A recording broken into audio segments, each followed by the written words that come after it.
Good afternoon, everyone. Thanks for coming to this media availability. I'm Heather Hamilton, the Chief Communications Officer for the City of Edmonton, and I will be the moderator for this event. Our City Manager, Andre Corbo, will provide an update on the CSU labor action, contingency plans, anticipated impacts to the City of Edmonton facilities, services, and programs. Our Acting Chief People Officer, Sindel Taylor, and Assistant Deputy Chief of Emergency and Communications, Ryan Tanowski, are also here to help provide any additional information you need. Following prepared remarks, there will be an opportunity for questions from the floor. Just to note that today's event will be recorded and a copy will be available on request. And I'll turn the floor over to Andre to begin today's update. Great. Thank you very much, Heather. And I do want to welcome Heather Hamilton to the City of Edmonton, who's recently joined us. Good afternoon. Thank you for taking the time to join us as we provide you with an important update regarding the upcoming labor disruption and impacts to city services. I know you haven't heard a lot from me or the city administration over the course of negotiations with CSU 52. That has been intentional. We do not believe in negotiating in the press or via social media. The city respects the collective bargaining process, and we wanted to let negotiations unfold where they should at the negotiating table. At the same time, we now need to be transparent and ensure that Edmontonians have accurate information. Today, in addition to discussing the impacts of a strike on Edmontonians, I want to take some time to address the city's offer, the reason for the offer, and to respond to clarify some of the inaccurate information we have seen circulating. So I do want to share some facts with you today about service disruptions and potential impacts to Edmontonians. We have been working diligently to reach a new collective bargaining agreement. This has included 30 bargaining sessions and multiple mediation sessions. We have listened to concerns. We have adjusted our offer to respond to what we have heard. However, we do feel we're at an impasse right now. So let me back up and talk about what was on the table. The city's best and final offer balances the economic pressures that staff are facing with those the city is managing on behalf of all Edmontonians. Our best and final offer includes 7.25% wage increase over 5 years. 0% in 2021, 1% in 2022, 2% in 2023, 2% in 2024. This would ensure the agreement is in place until 25, and workers have been without an updated collective bargaining agreement for a long time, and a 5-year agreement provides additional stability for CSU 52 members and for the city's budget. It also includes a retroactive pay and a commitment to hybrid work, among other benefits for employees. It is in line with agreements we have negotiated with other unions in very recent years, and I'll speak more to that in a moment. Despite the give and take on all sides, we want this to be a fair and balanced offer, and we've had many visits to the negotiating table, and unfortunately our efforts have been unsuccessful. On Monday, CSU 52 provided notice that members will begin labor action starting Thursday at 11 a.m. tomorrow morning. We are disappointed to have reached this point, and we know how hard the coming weeks will be on our employees and Edmontonians. I want to be clear because there are going to be some difficult days ahead. We do value our employees and the important work they do, and we also respect their legal right to strike as part of a collective bargaining discussion. This is a challenging time for all staff, and I want to assure them that while we are at a difficult point as organizations between administration and the union, we do continue to have the utmost respect for the people who are our employees and do the great work they do. I encourage all city employees to remember this and to please show compassion to one another. We believe we have tabled a strong offer, one that recognizes the valuable contributions that these employees make to bettering the lives of people every day. But we also have to be responsible to all Edmontonians, especially in light of our current economic realities. So that brings us to the difficult topic of some inaccurate information that's circulating. And there's been a lot of public comment regarding the city's offer. So I want to take this opportunity to correct some of that record. First, regarding the offer, we have been hearing a lot about wages having been frozen for 5 years. In fact, wages have not been frozen. There simply has not been a collective bargaining agreement in place since 2020. It simply means that no agreement has yet been reached. And in fact, the city offer includes a 7.25% in total wage increase for the term of the agreement with retroactive payments. And the sooner an offer is accepted, the sooner wages can be retroactively paid. I also want to address some of the comparisons I've seen regarding agreements with other city unions. In 2019, CSU and all unions were offered a 1.5 increase for 2021. And at that time, both ATU, DATS, and IBEW accepted it, groups which represent 2% of the city's total workforce. Then in 2020, the world changed. Subsequent circumstances affected our ability to extend that offer to others, including a substantial reduction in funding from the province to the city, as well as the COVID-19 pandemic, which significantly affected our revenues, expenses, operations, and outlook. Unfortunately, the 1.5% could no longer be offered for 2021 once CSU finally came to the bargaining table in September of 2022. ATU Maine and QP 30 agreed to 0% in 2021, and they represent half of the city's workforce. The same 0% was also applied to all the city's non-union employees for 2021 in recognition of the significant change in economic and market conditions. More than 60% of staff, or 8,000 employees, have already received salary increases in line with the city's offer to CSU 52. We have tried to keep fairness in mind throughout this process, and we know a deal with one union becomes important to every other union. That is why we are standing by the agreements we've already come to with other city unions for those years. CSU 52 has not presented any reasons why their members should receive more than 8,000 of the other unionized colleagues. I've also seen many comments comparing the city's offer with city council compensation for this year. And again, I would argue this is not an accurate comparison. In fact, the comparison highlights fairness and consistency in the city's offer. From 21 to 24, council received 4.82% in total wage increases. And the city's offer proposes a 5% wage increase for CSU 52 members over the exact same period. As I stated earlier, the city has been quiet in public, preferring to keep discussions at the negotiating table. But a strike does impact all Edmontonians, so now we need to be clear on some of these facts. Through any strike action, I want to reassure Edmontonians that safety, security, and maintaining frontline services are our greatest and highest priorities. The City of Edmonton has extensive contingency plans in place to respond to any disruptions to programs and services from any cause. To be clear, firefighters and police officers are not impacted and are here to keep you safe. Edmonton Transit, including DATS, will get you where you need to go. Waste and recycling will continue to be picked up. Animals in our custody will continue to be cared for.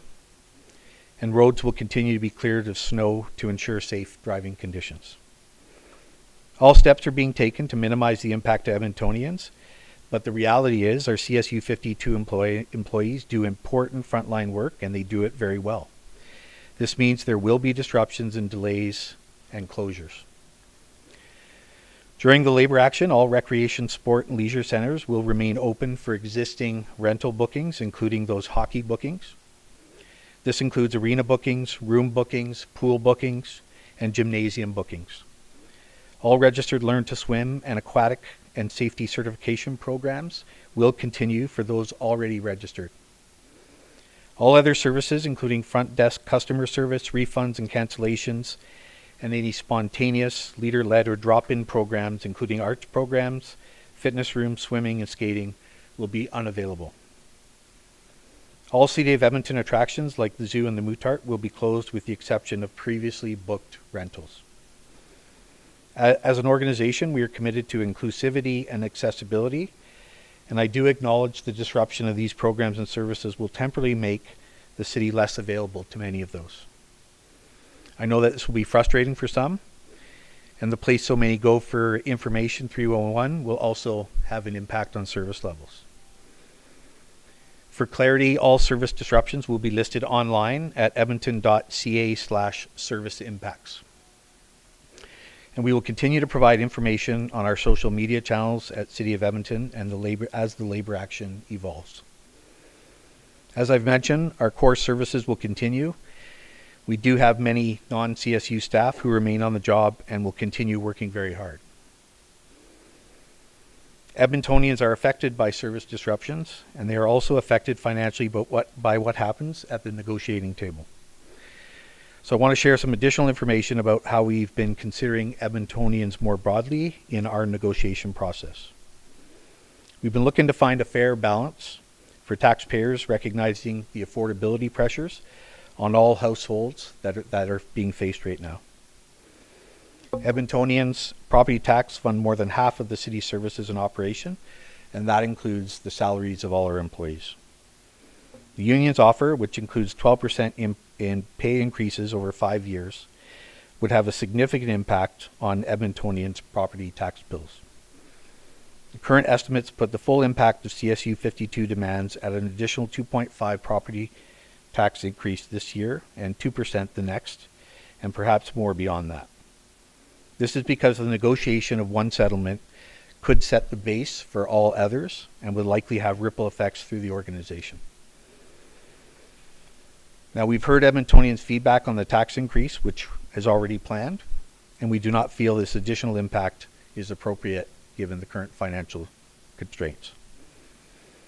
We are very sympathetic to union members who feel that their salaries have not met changes to the cost of living, and I think many Edmontonians share that same feeling. And those inflationary pressures have been the result of multiple pressures that the city alone cannot rectify. Edmontonian taxpayers alone cannot bear the brunt of these cost pressures, particularly as many of our local households and businesses are also feeling the very same pressures. We feel we have a duty of financial stewardship for all of our residents, and we take that responsibility seriously. So that means we're trying to balance two pressures, working hard to manage disruptions to a strike, as well as manage the impact of taxes and provide a fair wage to our employees. As we look ahead, we know the coming days could be challenging. There will be picket lines and opposing perspectives, and there will be some frustration. There's still important work for the city to be doing, and thousands of our colleagues from management and other unions will continue to do their jobs, and they will do their best, as they always do, to deliver the services Edmontonians rely on. But we all recognize that a workforce that is missing 5,000 people cannot continue to operate business as usual. Edmontonians are known for their compassion and kindness, and I would encourage everyone to exercise patience with one another in the coming days, and we will try to do the same. Thank you very much for your time, and I'd be happy to take some questions. Just before we get into questions, I just want to say we do have a limited time. Can I ask everyone, please just give us your name and your affiliation, one question, one follow-up. I know we have enough time for that. If we have more after that, we'll certainly get to it. Is that what we're going through? Hello, Andre. It's Duncan Kinney from the Progress Report. How are you? Good. Good. So the CSU 52 is asking for 5% over 3 years. The offer over that same 3 years from the City of Edmonton is 3%. What's the difference in cost? So City of Edmonton has to write a check for 3% over those 3 years anyways. What does that cost? And then if you have to write that, say you accept a 5% over 3 years, what does that cost as well? What's the difference, I suppose? Yeah, I guess I would start off, Duncan, by just saying, like, first of all, it's compounding, right? So if there's a percentage in the earlier year, then that adds to the total, and then the next percentage. So it's compounding. And we can get you the specific details in terms of the cost between the two. I don't have those here, but we have certainly talked about that, and some of that has been clear in other statements, and we can get those details as a follow-up for sure. But, you know, I think it's important to note it's compounding. I also think it's important to note that we hear from our employees that they're upset about not having an agreement for this amount of time. If we only do a 3-year agreement, then we're already behind again, and we'll be backward. We'll be a year behind already. So we believe that I think employees want stability as well, which is why we're trying to get to a 5-year agreement with CSU 52.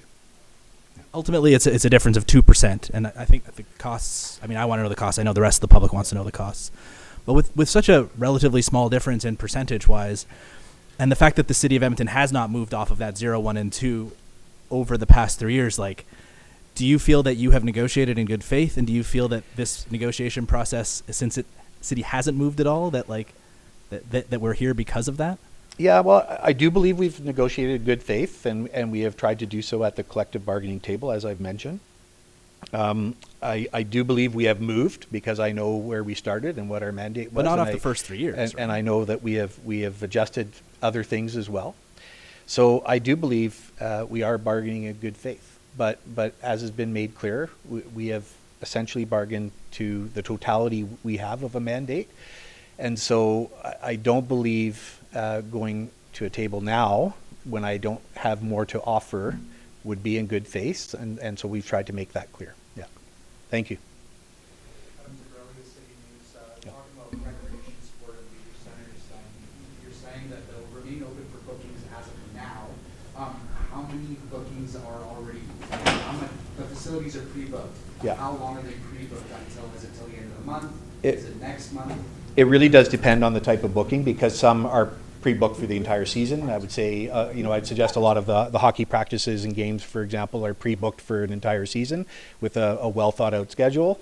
I would say if it's a private event for one event, it really depends. People are allowed to make bookings. If they haven't, then they won't be able to allow to do a new booking now if we're into labor action. Yeah. If the strike lasts a week or even a couple of months, let's say a month, for example, and those bookings run out, will those facilities completely shut down, whereas there will be no access to those facilities if the bookings run out? We're going to assess every service we provide on a daily basis, no matter what, throughout whatever duration there is, and that's what we're committed to doing. Yeah. At the rec centers and whatnot, with existing bookings, how is the city going to manage to keep those running if more than 5,000 staff are on strike? Yeah, I would say that a lot of those programs are not run by CSU 52 employees. So there are other employees in the city that run many of those programs. And so because they're not taking action, they will continue to work. Do you still have cleaning crews and maintenance staff or clerks or some kind of like city employees that I would think would have to be there? Yeah. So what's the plan for Yeah. that?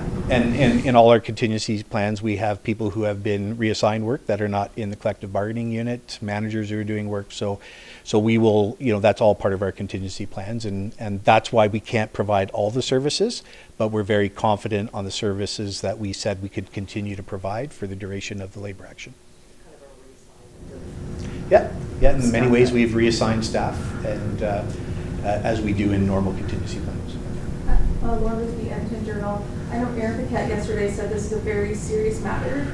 With so many city services like closing their facilities not open to the general public, how would you characterize like the scale, like the seriousness of this closure and the impact to Edmontonians? Like how significant is this? Yeah, I think it's very serious. I would agree with Councillor Paquette on that. But I also think people have to understand that labor action is sometimes a part of the collective bargaining process, and everyone has a right to do it. And so we respect the process. And I think, you'll hear me say this a lot, that we want to respect the process where you meet at the table. We want to respect the rights of employees who have the right to strike. And so I do respect that right, and it's often part of the process. Sometimes you don't get to that point, but sometimes you do, and we're going to respect that process.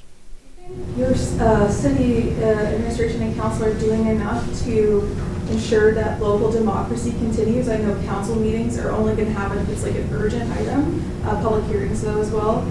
But that's one of council meetings are like the main like governance mechanism of municipalities. So like our local government is not functioning with this. What's being done to like ensure the democracy continues? Yeah, Lauren, I would say that those kind of democratic meetings, which are absolutely essential to the municipality, will continue.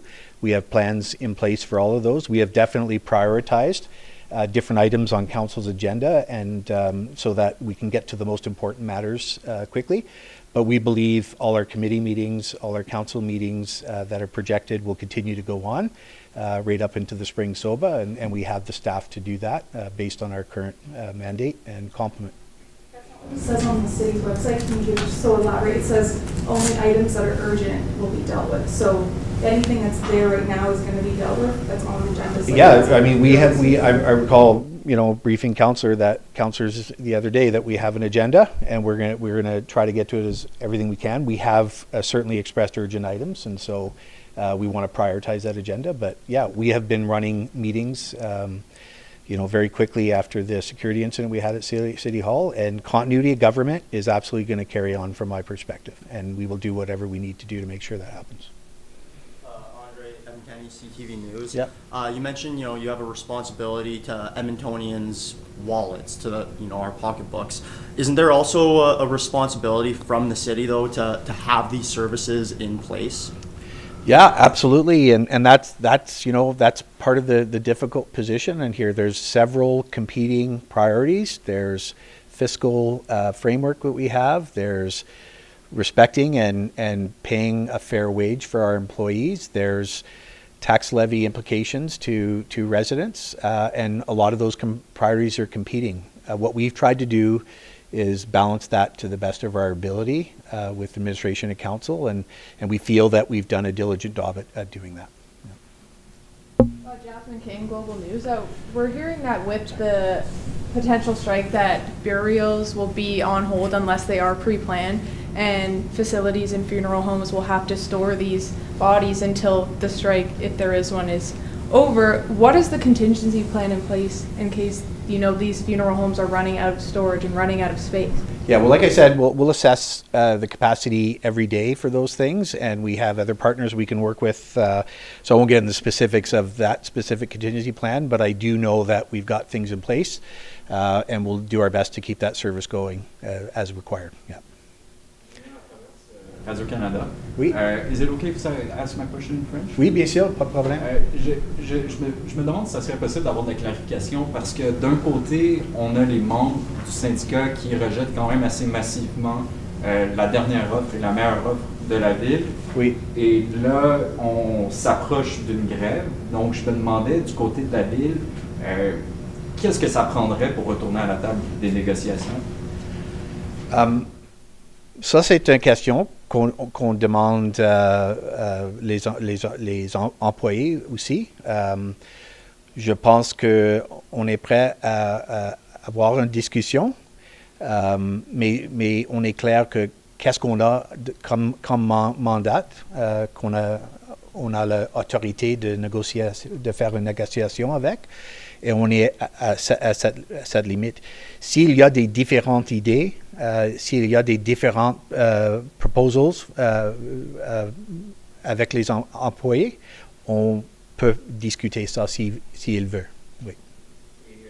Mon autre question, ça serait, juste pour être certain que j'ai bien compris là, pendant que vous parliez, vous avez mentionné que cette entente collective pourrait avoir des ripple effects pour les autres négociations. Oui. Donc, je me demandais, encore une fois, comment une offre qui est actuellement refusée comment que la Ville s'attend à ce qu'une offre qui est actuellement refusée soit acceptée par les autres syndicats?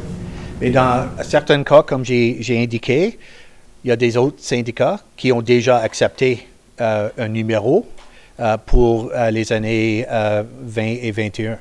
Alors, parce que d'autres syndicats ont accepté ça, on a offert la même chose à CSU 52, parce qu'on a beaucoup de syndicats et on veut être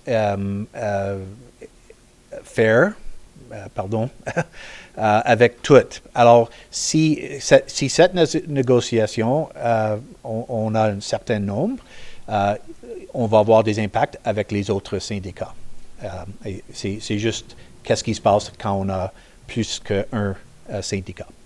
Can you say that in English, the second one? I think you're being asked about explaining the ripple effect of the 2.5, like how you get to the 2.5. I think the point in Edmonton with multiple unions is that when we several of the unions accepted the offer for 20 and 21 that we offered CSU 252. So we feel it's important for us to offer the same to CSU 52.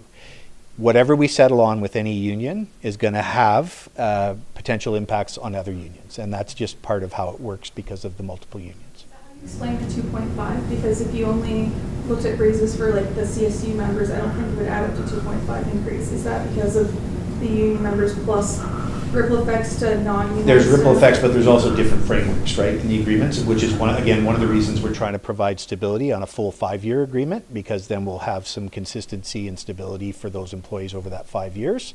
And then we'll work to do the same with other unions. Question on the salary increases to mayor and council. Yeah. And have you recommended to them to actually take a freeze themselves? They did do it during the pandemic 1 year. Yeah, I have not made that recommendation at this point. And again, they don't set their salaries. I don't set their salaries. There was a committee that did that. So, I'd just leave it at that. But I have not made that recommendation. And you choose to do that if you're not. Again, I have not made that recommendation. The optics don't look very good. It's some misinformation, but they're getting less maybe that's been proposed to CSU members, but. Well, I think councillors work a lot and work a lot of hours, and so I just I don't feel it's my place to make that recommendation, and I think they earn a very fair wage for the hours they put in. Without a contract since 2019 or 2020?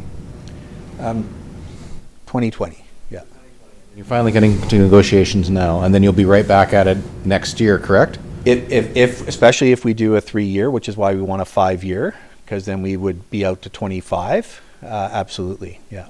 And we've been, wanting to negotiate in 21, and we've been ready to go to the table as soon as CSU was prepared to do that, and they were in 22. And I believe they've been bargaining in good faith as well as we have. But yes, that's why we're asking for a 5-year.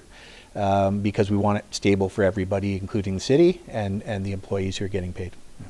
Back at doing this all again next year, correct? Yeah, well, potentially, yeah, but if we do a 3-year, we'll be, behind by a year. So, yeah. And we have other collective bargaining units as well that we want to bargain in good faith with. So, yeah. A few minutes, I think we could probably take one or two more. I think you have I've not asked a question. If you want, this is your window to do that before we wrap. I have one more. During the pandemic, there was a lockdown that everyone was affected, including kids' sports, right? So the recreation centers, going back to the recreation centers, if those bookings run out, those kids are going to go into a second lockdown. Do you want to just talk about how it's going to affect the youth in the city? After already spending 2 years or 3 years without sports, they're going to be going back into another lockdown if the strike lasts for a month or 2 months. Yeah, well, I wouldn't describe it in that way. I would say that we're doing our best to make sure recreation is allowed to continue in the city, and we'll put every resource available we can to provide the most programming we can. And I think that's what we've made clear in our impacts this week. And if you go to the website, you can see what can be done. And like I said, many of those things are pre-planned over entire seasons, and we'll continue to work. And we'll also continue to evaluate the impacts on a daily basis in every area of the city. Yeah. The union said that the city hasn't moved from its offer and they're not negotiating. When did you first offer these salaries, and what concessions has the city made since the beginning? Do you want to comment on that, Sindel, or?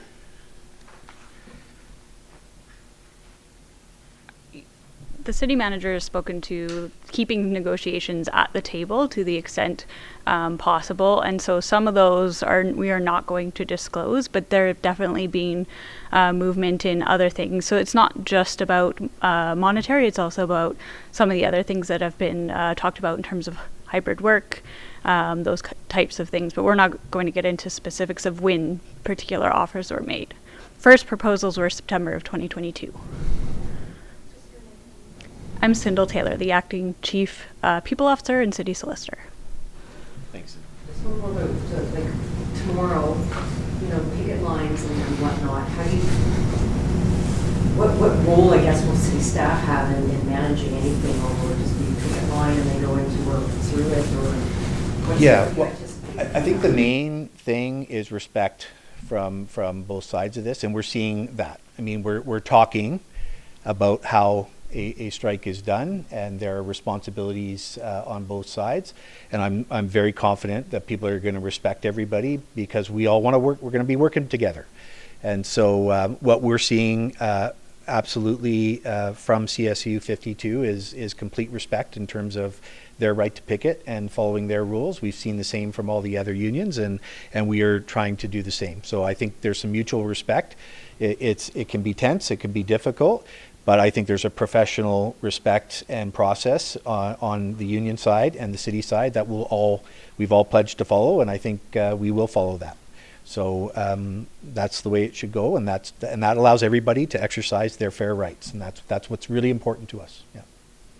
Thanks, everyone. We got to shut things down. Andre's got someplace to be, but thank you for coming.